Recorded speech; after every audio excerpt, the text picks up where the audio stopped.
Alright na, what's up mga idol? So itong location karon mga idol nata sa may Pardo area mga idol, no. So ganito yung gawin yung mga idol ha. So ayan, no, may nakuha tayo na booking. So bali, bago natin i-complete yun mga idol, set muna natin yung auto cement filter natin. Ganito lang yung mga idol. Basta sundan nyo lang to mga idol. Hindi ko alam kung maklaro ba to siya sa camera mga idol.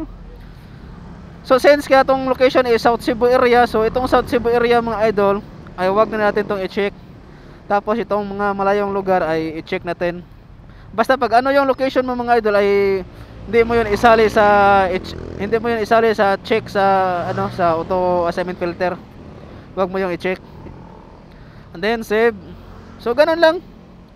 So ayan, naka-auto na po tayo. Ayan, so pwede natin tong i-complete mga idol para may booking na pumasok agad. 'Di ba? So tingnan natin ha. Ay, need pala na natin mag-refill mga idol. Kasi ano na pala yung coins natin. 34 na lang. So ayan, oh, 'di ba? May nakuha pa rin tayo. So ayan, naka-auto tayo, so automatic na 'yan papasok, 'di ba? So ganun lang gawin yung mga idol, 'di ba? Napakadali lang, seconds lang ata 'yan ah.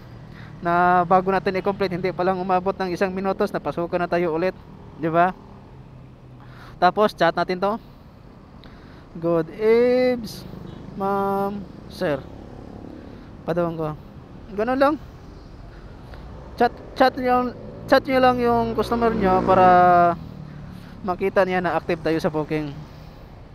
Yung location sa papuntang pick up 1.3 km mga idol. So ayan, tara, let's go.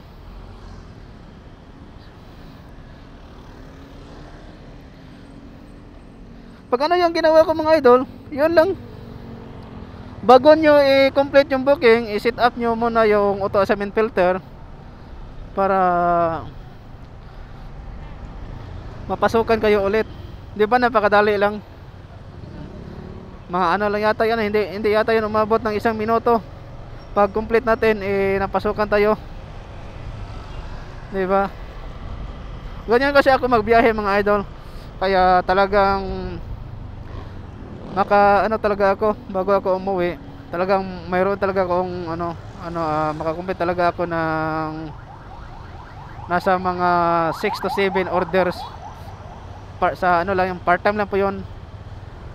At yung kinikita ko naman dyan is umabot lang po ng mga 800 mga idol.